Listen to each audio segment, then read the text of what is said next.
we move forward. The one is we say, okay, we're going to still continue to fight for the revolution, and that's the agenda, and forget any compromise. Or the second is to say, excuse me, rather than wait that long, can we look towards an inclusive project that is not along the lines that Jackie suggests, but is much better than the kind of unequal project we have now. And that's what this book is about. Ultimately, this book is about saying, look, it's not about revolution. Ideally, I wish it was. I wish it was about socialism. I wish we had the context for a revolutionary state overthrow. I wish we had the possibilities for a radical economic project. It's not in the cards. And you can wish it, you can hope it, that the conditions are made, but it's not there. And so it kicks off by looking at Gramsci and what Gramsci means. And how do you establish a project? What are the kinds of reforms that we can live with as progressives, and yet and see it as an advance if we can't conceive of it as a radical socialist plan. And then the question then becomes is, how do you do this? What is the deal that will bring this thing together? You know, you're not in a position to defeat capital. So the question is, cut a deal with capital. But the deal has to be sufficient that it allows us to create the possibilities of an inclusive capital. Now some people might say it's not possible. But actually, the history of capitalism does suggest that there are cases in the world where you did have social democracies established. And so the game plan is to look towards some kind of social democratic project that would allow some measure of justice, some measure of equality, but not fundamentally the radical redistribution that's in the agenda. So that's the question about it. And the argument is, it sends implicitly, they might not think so given the way it's written, but if you're business and if you're corporates, and you're reading this, it's saying, effectively, guys, don't be stupid. You're going to lose the entire ship. You're going to lose this thing, and what we're seeing now is the whole thing's going to go unless you cut a deal. And you say you can't cut the deal, but if you look at Western Europe, corporates and elites did cut a deal, did retain a market economy, but they also created some measure of redistribution in their societies. And we need to think through what such a deal is in the South African context. And then it says, well, how do you cut a deal? Earlier on I said you need a relative parity. But the book also says to cut a pact, to cut the deal, you need a second component, which is you need to moderate expectations. So you need to moderate elites' expectations and you need to moderate poor people's expectations. Because what you need to do is 120% wage increase is not going to fly. What you need to do is redirect those resources into the kinds of productive sectors of the developmental agenda. Education, higher education, training programs, redistributive measures around BEE, etc. Broad-based BEE, etc. And that's what the logic of it is. And so it makes the point that actually the only way you're going to do this is moderate expectations. And it says, while a relative parity emerged in 2008, in my view, what didn't emerge was the ability to moderate expectations. Because that's the second component of the plan. And the way you moderate it is by moderating your own expectations. If you're the president, to be honest, and you say to people, give me time, I can't deliver everything else, people will listen to you. Provided you moderate your own expectations, it doesn't fly if you then go and spend 248 billion rand in the country. You undermine that very moderation of expectation. But it says to the political, to the economic elites, and this might be cheeky, my comrades get very angry when I say this. It says to the CEOs, you bloody idiots. Because actually it's so easy to moderate your expectations.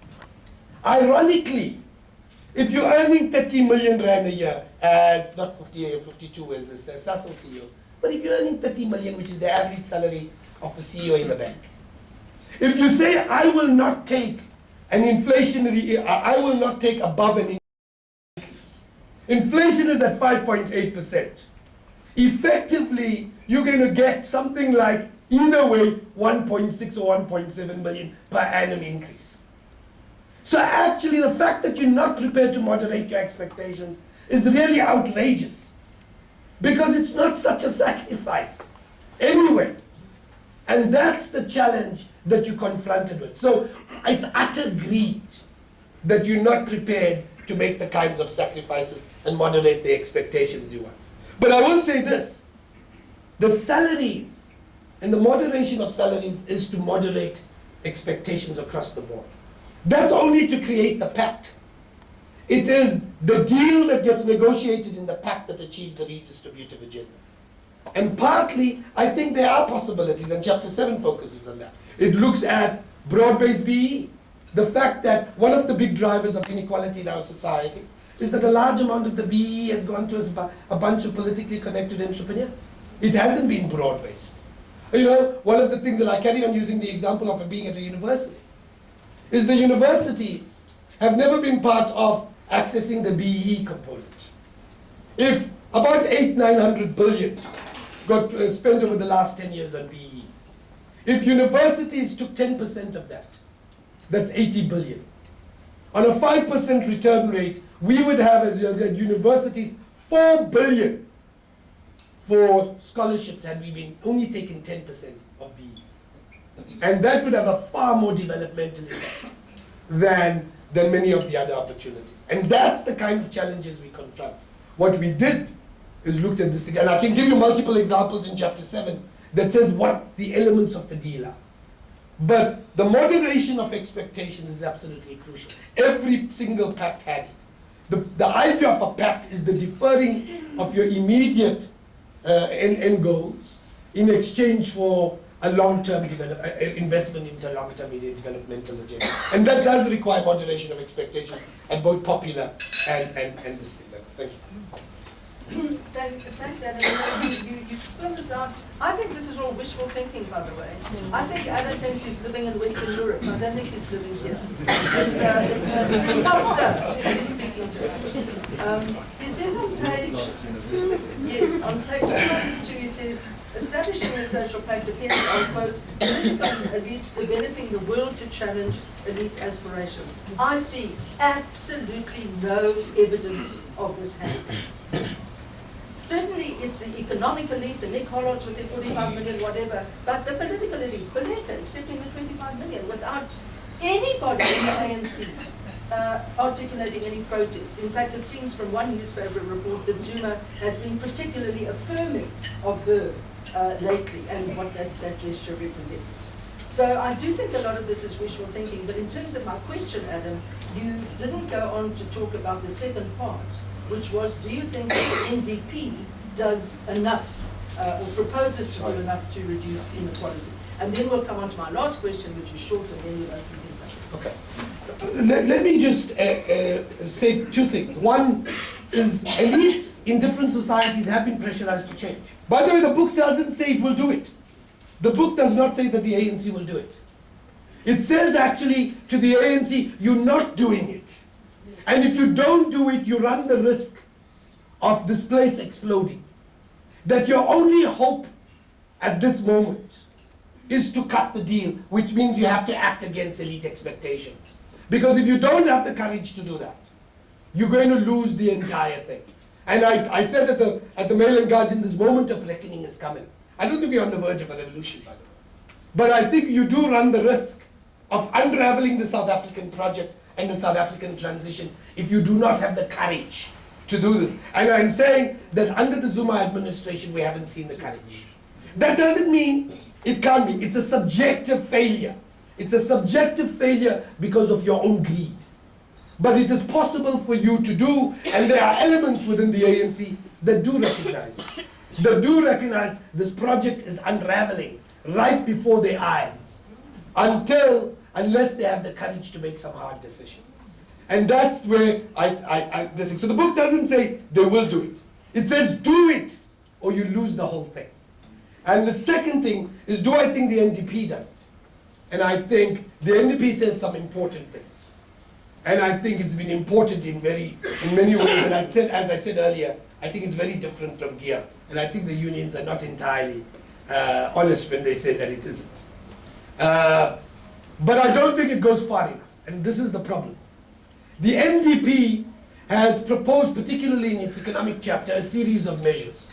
And the series of measures are an industrial plan, broad-based small new businesses, entrepreneurship programs, getting the education right, establishing a whole process of skills transfer, a whole series of measures, which I think is very, very useful. The problem, however, is what it's trying to do is grow income, get employment going at the base of society. And as you get employment going at the base of society, you start getting rising incomes.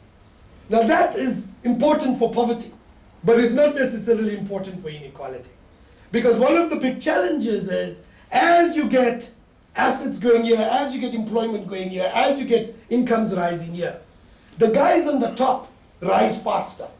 Very simply because they have assets, they have shares, they have bonds, they have property. And as these guys shoot up, these guys grow faster because of their control of assets. And that's what you've had in India, that's what you've had in China, and frankly, that's what you've had in South Africa over the last 20 years. So the NDP says, we're going after inequality and we're going after poverty. And what we're going to do is grow income at the base of society. And then this thing will go and suddenly a poverty and inequality. It's not going to happen. Because as these guys grow, these guys will grow faster. You might get poverty down, but inequality will continue to rise. The new growth part picked this. And the new growth part says, what you do is if they share the measures on what you need to do at the base of society. Do all of these things. But as these guys grow, put a cap here. So these guys grow, you hold these guys on the top, and then not only do you bring poverty down, but you bring inequality levels down. Now, I think the new growth part got derailed because it started using a number. It said 500,000 and above, and everybody, that's where you make the cap. I'm not suggestive of it being 500,000, but I think the principle is an important one. And my worry is the National Development Plan ducked that question. It ducked that question because it wasn't easy to resolve that question. I don't think they didn't know it. I think they very well knew what exactly was the issue in the debate. But it doesn't suit them to make the hard choice of saying you're going to have to cap. So you've got a real problem. The National Development Plan says, we want to do all of these things, and frankly, that's why corporates can agree with it. Because it doesn't tackle inequality as the issue. And my view is that actually inequality is the real danger in South Africa. Poverty alleviation is a moral necessity. Inequality is a strategic necessity because inequality creates what sociologists call relative deprivation. Your deprivation is perceived in relation to your reference point. And that has had the kind of polarizing effect in the society. That's why the US is much more polarized than Norway. That's why South Africa is much more polarized than Senegal or large parts of the continent. And that's the big challenge that the National Development Plan has ducked. And that, frankly, I've said this time and time and time again to people who are associated with the National Development Plan, and most quietly agree. They just say, look, that's something we start here, and then we'll move on. I think we're ducking that question. And I think if we don't duck the question, and this is where I think the unions are spot on in their critique of the NDP. Thanks, Alan. I was alarmed at the beginning of your response to that question. You talked about justice as something which should only come onto the agenda if revolution was imminent. My third and last question concerns justice as a key theme in civil society. But just before getting into that, I wanted to make the point about how very, very different our views of South African society are. Because you seem, and you're passionate, as you always are, about your warning in this book that if certain changes are not made, the society will explode. Well, I think the society is exploding. But exploding is the wrong word. Disintegrating might be a better word, because it's a kind of slow, hidden violence. The violence which saps people's energies through malnutrition, which produces a quarter of our children under the age of 6 showing signs of stunted growth, which means we're producing a stunted generation. It's the slow violence of people's losing their energy and optimism because they cannot find productive work, because they cannot get access to the healthcare and decent housing and education that they need. In other words, I think it's a crisis. I think we are in a deep social crisis. And I didn't get that sense from Adam's book as a whole. I got the sense that the crisis would come unless there were these changes. Those are just our different readings. My last question, sorry Carl, I'm being indulgent. My last question is about your faith in the plurality of civil society organizations as offering the best guarantee of a consolidation of democracy in South Africa. Now, in a sense here, well, there's lots that I agree with, but I also think that the relations which many civil society organizations have with the post-apartheid state are far more complicated and nuanced than your analysis suggests, because many of them are both reaching up into the invited spaces of participation in state negotiations, as well as reaching down into the invented spaces of grassroots mobilization. And what many of these organizations are doing is redefining and making demands around the notion of social justice. And there are people in this room like Adele Kirsten and Mark Haywood who know much more about this than I do.